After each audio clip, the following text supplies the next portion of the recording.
Welcome to Green Dot Daily. We're live every weekday at 3 Eastern on the Action app. And if you're on YouTube, make sure you're subscribed to our channel. I'm Maria Marino, and today on the show, baseball picks with Billy Ward and how to bet tonight's NHL playoff games with Michael Leboff. But we start with NBA, and these are the most bet props per MGM for Thunder Mavericks Game 4. Derek Lively to go over 6.5 points. Luka Doncic over 8.5 assists. Chet Holmgren over 14.5 points. He hasn't cleared this the last 2 games. PJ Washington to go under 15.5 points. And Aaron Wiggins not to make a 3. It's 3 p.m. somewhere, so we bring in Gilles Gallant for some bets on 3-pointers made. Thunder trying to even up the series in Dallas. Who do you like to hit some threes tonight? Yeah, I think we have to go right to the Mavericks side here, and it's not going to be PJ Washington, who has been red hot this series. I'm actually going to go to Kyrie Irving. I think he's going to have a nice bounce back spot here at over 2.5 3-pointers at -120. Now, Maria, he has hit this in 6 of 9 playoff games so far. He's averaging 3 3-point makes per game in the postseason. That's the most on the Mavericks. He's also shooting his highest percentage from 3-point in the playoffs in his entire career. So it looks very good. Now, he's fallen short of this prop over the last 2 games, and that's partially due to PJ Washington going off and not really being needed for that spot. But you're starting to see now the Thunder are starting to adjust on those corner threes. That was the biggest weakness of them, where PJ Washington could have the most success in those corner threes. And now you're starting to see that regress. That should give them more openings at the top of the key because they're starting to adjust to those corners. And that's where Kyrie primarily operates. And Jalen Williams been the primary defender a lot of the time on Kyrie. He just cannot stay in front of him. Anytime he crowded him on the perimeter, he would just blow by him, just like in the fourth quarter. So I imagine he's going to have to maybe take a step back here, which should lend it more to those standstill threes. Also, Luka, I mean, he took a pretty hard fall there in that last game. He's got a grocery list of injuries right now. So I think Kyrie is just going to be needed offensively even more. I think we're getting a pretty decent line here at -120 for 3 or more 3-pointers. Makes a lot of sense. And I think it's important to point out, too, the one game he didn't hit a 3 this postseason was that game 2 when he only scored 9 and had 11 assists. I just imagine that's an outlier in terms of game script for this series. But looking at the other game 4 tonight, Celtics Cavs, who are you targeting? All right, so this one's going to be super gross. I feel like everyone in the betting community has bet this over at some point in the playoffs and is left with nothing. So we're going to do it today. Jason Tatum, it's my turn this time. Jason Tatum over 2.5 3-pointers around -115. Now, I know you'd ask, like, why would you take the over? He has yet to hit 3 or more 3-pointers in a playoff game this year. Well, I don't want to say, like, I know we have it on the screen, he's due. Like, I hate to say that because he's due, but it's mostly actually what the Cavs defense is giving the Celtics.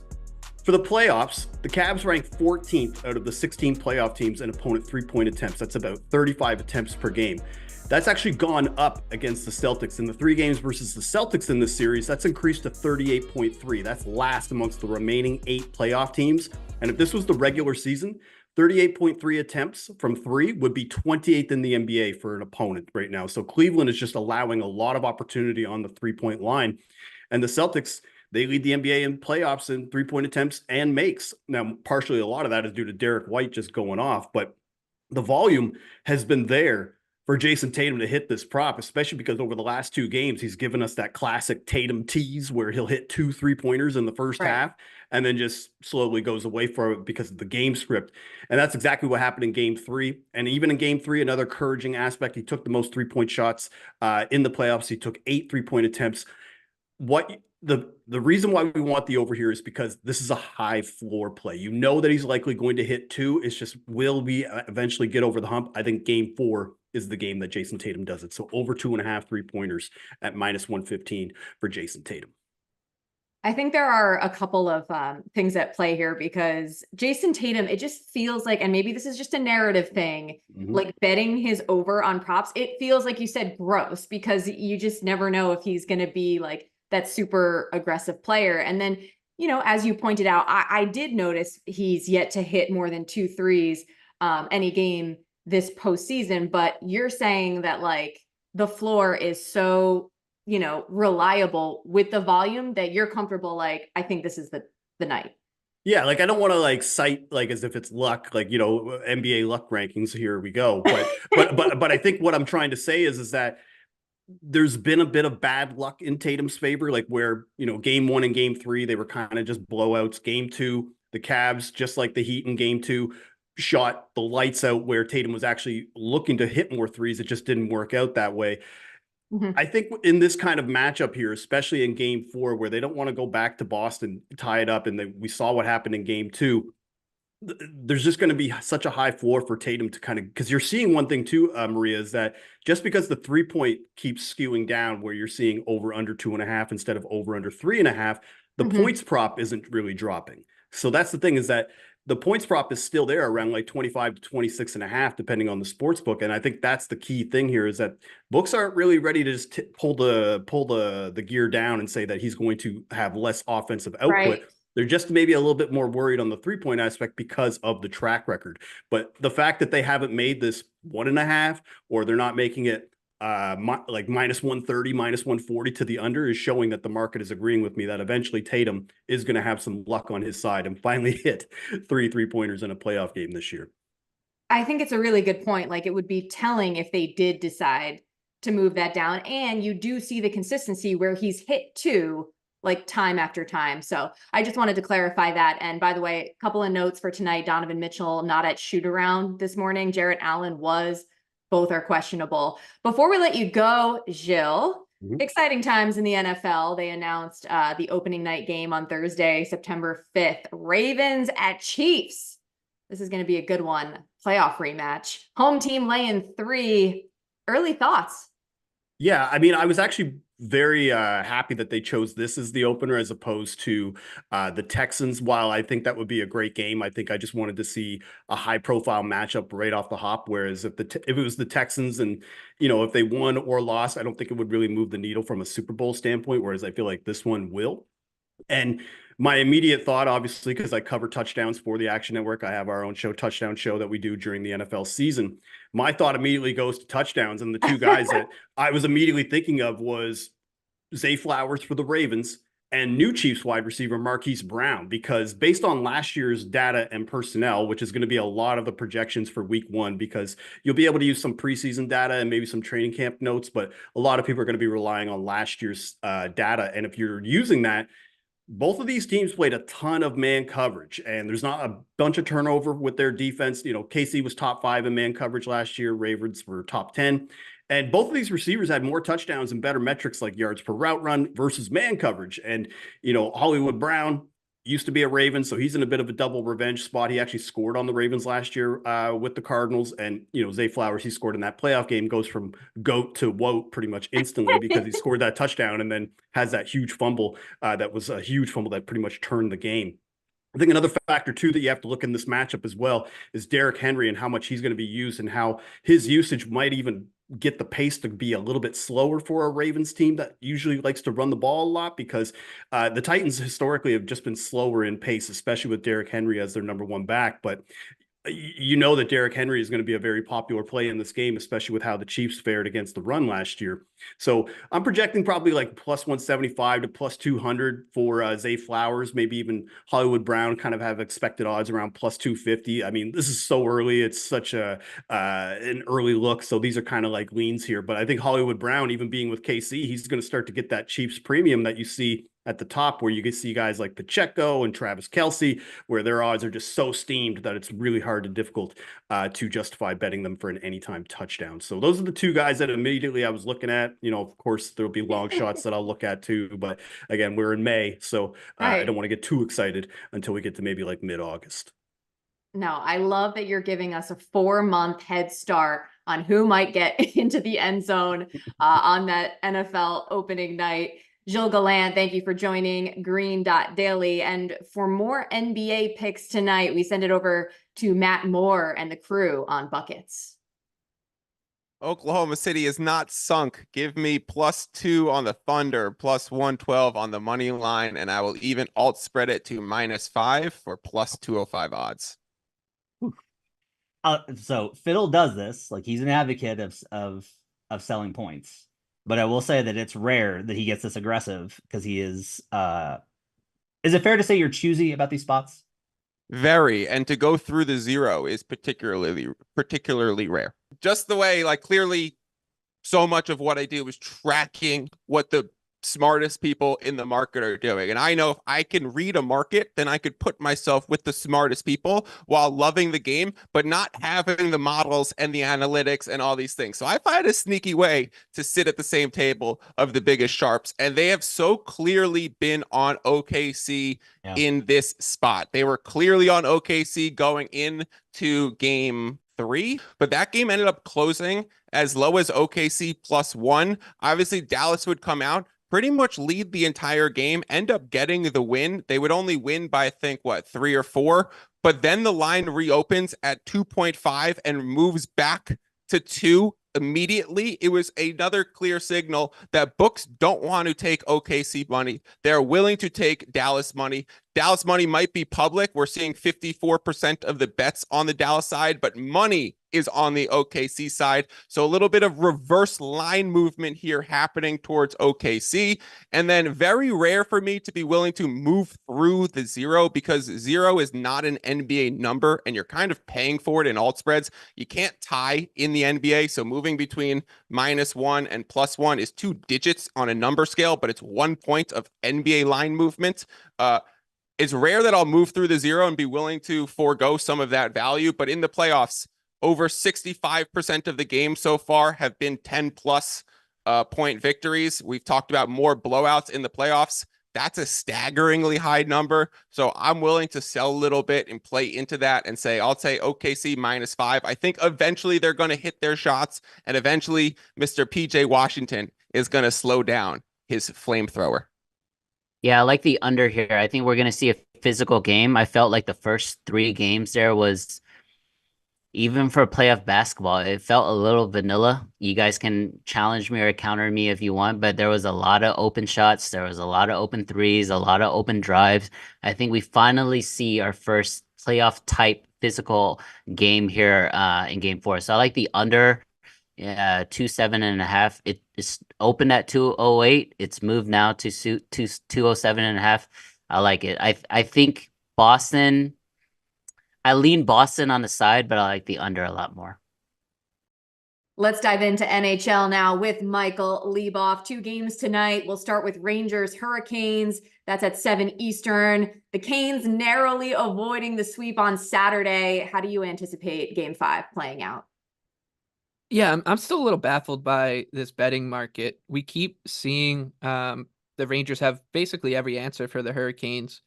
Even in the game that Carolina won, they were able to erase a 3-1 deficit, put a lot of pressure on the Hurricanes. I thought that the Rangers looked the more likely team to win in the 3rd period, but Carolina finally got a power play goal and was able to get it over the line. Nothing from that game made me more encouraged to bet the Hurricanes at these kind of prices. That's what I don't understand here. I think it's sometimes we try to get like too clever bettors in the betting market. And in this situation, like I would just say, if you were to take 2 pieces of paper and on 1 piece of paper write down everything that needs to go right for the Hurricanes to have their best chance to win, it would be pretty long. And then on the other hand, if you wrote down everything that the Rangers need to have go right for them to have a good chance to win, it would be pretty short. So when you're getting the Rangers as a pick-em price at home after winning 3 of 4, and we had some trepidations about the stylistic matchup for the Hurricanes, I think have been proven right. It doesn't make too much sense. So I like the Rangers at -110 here, but I also think that there's value if you want to do a little price hunting to bet this one to be scoreless after the first, because I think we could see this both teams be okay with that. We're getting into the latter half of a playoff series. That's when refs start to put away the whistles a little more. Teams will play a little tighter. Carolina's had goaltending issues, so they've got to protect their goalies as best they can. So if you're someone who maybe thinks you don't want to get into bed with the Rangers at these prices because of the same concerns we had over them coming into the series, I think that's another way to have some action on this game, is to bet the first period to be scoreless. It's usually like +320 at the shortest, so just be sure to shop around on that one. Fair enough. And we've seen this goaltending advantage that the Rangers have had with Igor Shesterkin. He has odds right now of about plus 650. He's the odds leader actually for the Conn Smythe Award. Assuming that you think the Rangers advance, any thought to betting him for that? Right. Yeah, I think that this is one that is we talked before every playoffs about Conn Smythe bets that are correlated to the team winning, meaning this team won't win the Stanley Cup without this guy winning the Conn Smythe, and it's usually a goalie. So in this situation, I think these are one-to-one correlations, right? Like if the Rangers win the Stanley Cup, I know Mika Zibanejad's had a good start to the playoffs. I know that Artemi Panarin can get red hot, and Lafreniere's getting some credit right now, and Adam Fox can get hot. But for the Rangers to win, they need Shesterkin to be their best player night in and night out. He's done that so far. So if you're going to bet the Rangers, or if you want the Rangers to win the Stanley Cup, or you think, okay, now's the time to bet them, they've proven to you that they can do it, I would just take the Shesterkin Conn Smythe odds.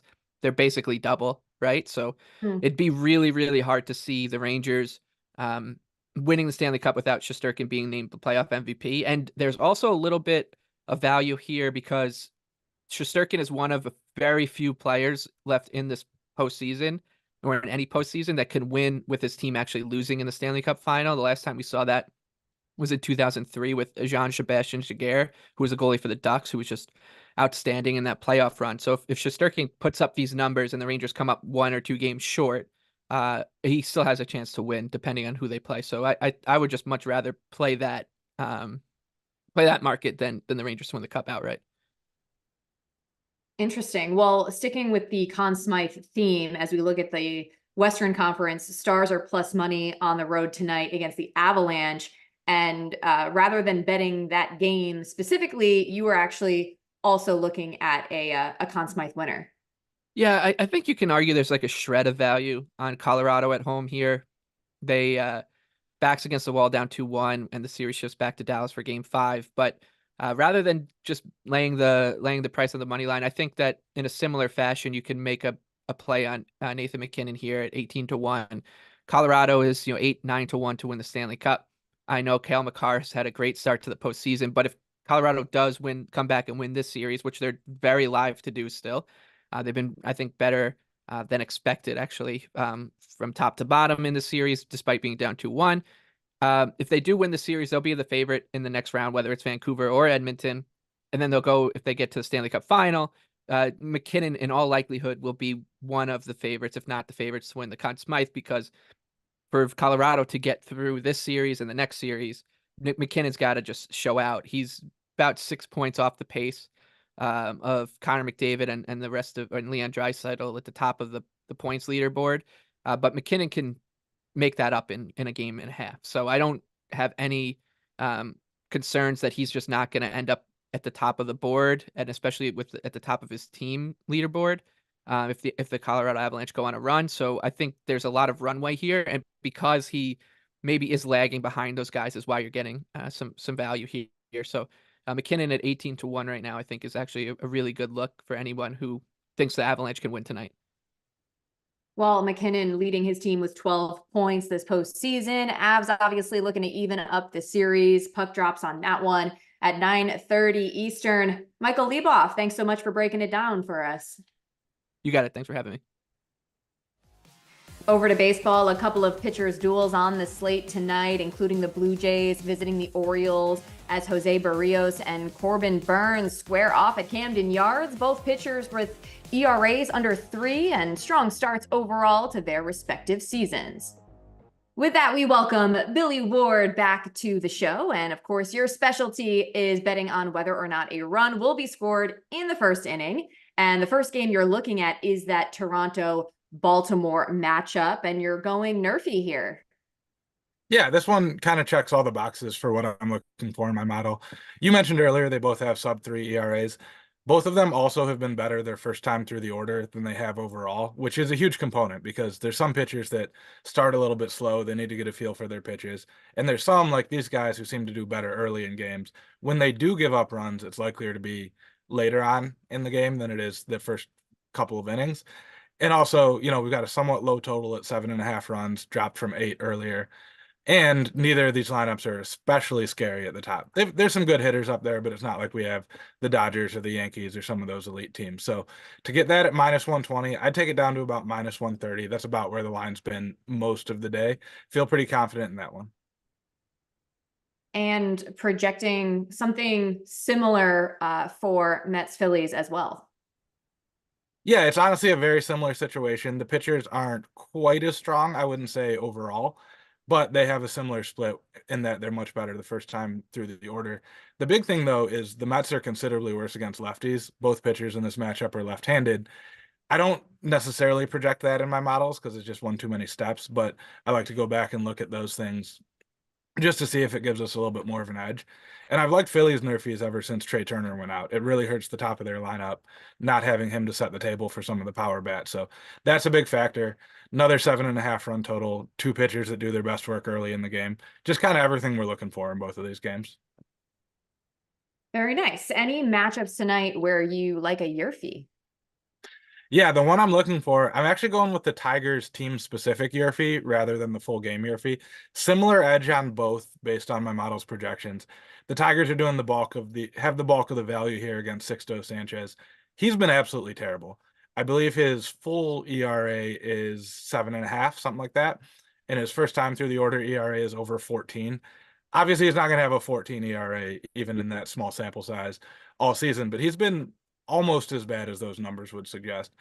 It's kind of tricky projecting NRFIs or YRFIs for the Tigers because they use so many different combinations of lineups.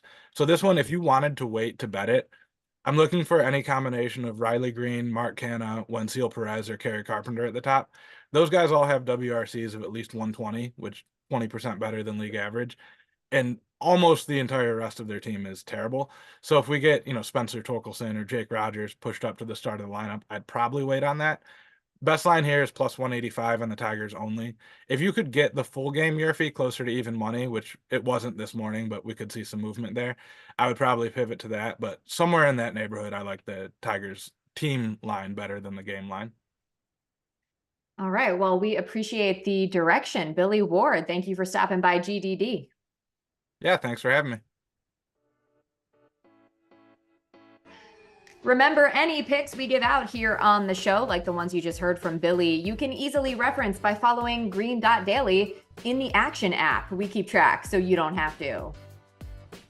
And that's all for Green Dot Daily. I'm Maria Marino. Thanks so much for watching. And the show is back tomorrow with Charlie DiSturco at 3 Eastern on the Action app and YouTube channel. See ya.